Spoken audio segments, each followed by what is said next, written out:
Bangladesh cricket টিমকে আমরা দেখলাম, শ্রীলঙ্কার সাথে সিরিজটা আমরা দেখলাম, জিম্বাবুয়ের সঙ্গে সিরিজটা দেখলাম। তো সার্বিকভাবে আপনার কাছে কি মনে হয় যে টাইগাররা খুব ছন্দে আছে? আর এখন তারা যতটুকু ছন্দে আছে, এই ছন্দটা আসলে তাদের বিশ্বকাপে কত দূর পর্যন্ত পৌঁছাতে পারে? টি-20 বিশ্বকাপের কথা যদি বলেন, দেখুন টি-20 বিশ্বকাপ বাংলাদেশ খেলছে 2007 সাল থেকে, কিন্তু এখন পর্যন্ত আমরা বিশ্বকাপের মূল মঞ্চে বড় কোনো দলকে তেমন হারাতে পারিনি। একটু কারেকশনে যাই, সেটি হলো যে হারিয়েছিলাম প্রথম যে বিশ্বকাপ আমরা খেলেছিলাম 2007-এ, সেটা ওয়েস্ট ইন্ডিজকে হারিয়েছিলাম। তারপর থেকে কিন্তু আমরা মূল মঞ্চে অনেক দলের সঙ্গে জিতেছি, কিন্তু ওমানের সাথে জিতেছি, আমরা কখনো আয়ারল্যান্ডের সাথে জিতেছি, নেপালের সাথে জিতেছি, কিন্তু বড় কোনো দলকে, অর্থাৎ র্যাঙ্কিংয়ে বাংলাদেশের চেয়ে এগিয়ে থাকা দল যারা রয়েছে, অর্থাৎ টুর্নামেন্টের টপ সিডেড দলগুলো যারা রয়েছে বা ফেভারিট দলগুলো যারা রয়েছিল, তাদেরকে আমরা কিন্তু হারাতে পারিনি মূল মঞ্চে। সেটি আমাদের জন্য অনেক বড় একটা ব্যর্থতার বিষয়। আমি সবসময় এটা ক্রিকেট দলের যারা রয়েছেন, ক্রিকেটাররা রয়েছেন, তারাও কিন্তু সেটা মনে করে থাকেন যে বিশ্বকাপে কি তাহলে বাংলাদেশ শুধুমাত্র একটা পার্টিসিপেটরি দল হিসেবে খেলতে যাচ্ছে? এতগুলো বিশ্বকাপ খেলে ফেলেছি আমরা, এখন পর্যন্ত কখনোই কিন্তু সেমিফাইনালে যেতে পারিনি। তো এটা তো ধরুন বাংলাদেশ দলের জন্য অনেক বড় একটা সেটব্যাক হিসেবে কিন্তু কাজ করছে। সেটা ক্রিকেট দলের যারা রয়েছেন তারাও কিন্তু জানেন। সাকিব আল হাসান এখন পর্যন্ত 2007 সাল থেকে সবগুলো টি-20 বিশ্বকাপে খেলেছেন, কিন্তু তার দল কখনোই সেমিফাইনালে খেলতে পারেনি। তিনিও কিন্তু আপনি কখনো বলতে পারেন না যে আমি বিগ কোনো ইভেন্টে ট্রফি আমার কাছে রয়েছে।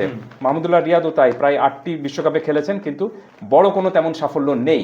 সো আমার কাছে মনে হচ্ছে যে এবারের এই বিশ্বকাপটা অন্তত সিনিয়র ক্রিকেটার দুজন, যে সিনিয়র দুজনের নাম বললাম, মাহমুদুল্লাহ রিয়াদ এবং সাকিব আল হাসান, তাদের জন্য খুব সম্ভবত এটি শেষ বিশ্বকাপ হতে যাচ্ছে টি-20 ফরম্যাটে। খুব সম্ভবত তারাও চাইবেন যে আমরা যেহেতু এতগুলো বিশ্বকাপ খেলেছি, অন্তত মনে রাখার মতো বা স্মরণীয় কোনো একটা স্মৃতি নিয়ে যেন এই বিশ্বকাপ থেকে ফিরতে পারি, সেই চেষ্টাটুকু করব। এবং দলের তরুণ ক্রিকেটার যারা রয়েছেন তারাও হয়তো চাইবেন যে এই দুই ক্রিকেটারের আপনার ফেয়ারওয়েলটা অন্তত যেন ভালো হয়, বিশ্বকাপের আসর থেকে ফেয়ারওয়েলটা যেন একটা ভালো হয়। তারাও হয়তো নিজেদেরকে একটা ভালো তাগিদ রয়েছে কিছু একটা ভালো পারফর্ম করার জন্য। এই বিশ্বকাপের দ্বিতীয় রাউন্ডে বা পরের রাউন্ডে আমাদেরকে যেতে হলে যে সামনে যে 4 প্রতিপক্ষ রয়েছে, সেই 4 প্রতিপক্ষের মধ্যে অন্তত 3টা ম্যাচ আমাদেরকে জিততে হবে। প্রথম ম্যাচ খেলতে হবে আমাদেরকে শ্রীলঙ্কার সাথে, তারপরে দক্ষিণ আফ্রিকা, তারপরে নেদারল্যান্ডস এবং নেপাল। প্রথম দুটি ম্যাচ শ্রীলঙ্কা এবং দক্ষিণ আফ্রিকার বিরুদ্ধে যে ম্যাচ, সেই ম্যাচটা কিন্তু আপনার আমেরিকায় হবে, যুক্তরাষ্ট্রের মাটিতে হবে। পরের দুটো ম্যাচ হবে ওয়েস্ট ইন্ডিজের মাটিতে। দ্যাট মিনস আপনি কিন্তু কন্ডিশন, উইকেট, আবহাওয়া সব কিছু কিন্তু একটু আপনার ডিফারেন্ট থাকবে। কিন্তু সমস্যাটা হলো যে বাংলাদেশ দল কিন্তু আপনি নেদারল্যান্ড এবং নেপালের সাথে জেতাটা তাদের জন্য এক অর্থে কিন্তু গ্যারান্টেড। এই ম্যাচ আমরা জিতবই নিশ্চিতভাবে। কিন্তু বাকি যে প্রতিপক্ষ, এই দুই প্রতিপক্ষের মধ্যে অন্তত একটা প্রতিপক্ষকে হারাতে হবে, এবং তাহলে যদি আপনি 3টি ম্যাচ জিততে পারেন, তাহলে আপনি সেকেন্ড রাউন্ডে যাওয়ার একটা যোগ্যতা অর্জন করবেন। আচ্ছা, কিন্তু বিষয়টা হলো যে ওই দুই দলও কিন্তু আপনার যে নিউজ, তারাও সেকেন্ড রাউন্ডের লক্ষ্য নেই প্রাথমিকভাবে, রাইট। দক্ষিণ আফ্রিকা এবং শ্রীলঙ্কা যে দল, তারাও কিন্তু আপনি দ্বিতীয় রাউন্ডে যাওয়ার জন্যই এই বিশ্বকাপে খেলতে গিয়েছে। তারা শুধুমাত্র পার্টিসিপেটরি দল হিসেবে গিয়েছে তা কিন্তু না। সো সেই হিসাবে বাংলাদেশ দলের জন্য আমার কাছে মনে হচ্ছে যে সবচেয়ে চ্যালেঞ্জের বিষয়টা হবে প্রথম ম্যাচটা, 8 জুন যে ম্যাচটা প্রথম শ্রীলঙ্কার সাথে।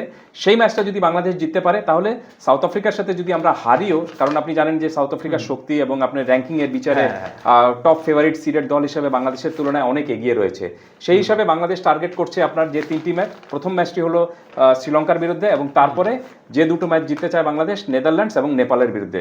তো বিষয়টা হলো যে প্রথম ম্যাচটাই তাদের বাংলাদেশ দলের জন্য সবচেয়ে বড় চ্যালেঞ্জের একটা বিষয় হবে। অর্থাৎ 8 জুনের এই ম্যাচে শ্রীলঙ্কাকে যদি বাংলাদেশ হারাতে পারে, তাহলে আপনি যেভাবে বললেন যে বাংলাদেশ কত দূর যেতে পারে, তাহলে বাংলাদেশ এই বিশ্বকাপের সামনে বাড়ার একটা সম্ভাবনার পথটুকু তৈরি হবে। আচ্ছা, আর যদি আপনি প্রথম ম্যাচটা বাংলাদেশ হেরে যায়, তাহলে পরবর্তী ম্যাচে কিন্তু আমাদের সাথে দক্ষিণ আফ্রিকার বিরুদ্ধে ম্যাচ, এবং দক্ষিণ আফ্রিকা অনেক বড় শক্তিশালী দল। আমরা যে দক্ষিণ আফ্রিকার বিরুদ্ধে জিতবো না বা দক্ষিণ আফ্রিকাকে হারাতে পারি না, আমি সেটি বলছি না। আমি সম্ভাবনার কথা বলছি। এবং এই বিশ্বকাপে বাংলাদেশের যে প্ল্যানটা নিয়ে গিয়েছে, সেই প্ল্যানের মানে অংশ হিসাবে এই মূলত এটি রয়েছে যে প্রথম ম্যাচে আমরা জিতবো, দক্ষিণ আফ্রিকার সাথে আমরা হারি জিতি সেটা বড় বিষয় না, কিন্তু পরের 2 ম্যাচে জিতেই আমরা বিশ্বকাপের পরবর্তী রাউন্ডে যাব। অন্তত এই ইকুয়েশনটা নিয়ে বাংলাদেশ গিয়েছে। সেই হিসাবে শ্রীলঙ্কার সাথে যে 8 জুনের প্রথম ম্যাচটা, that is most all important match. সেটা আমাদের যে কোনো মূল্যে জিততে হবে।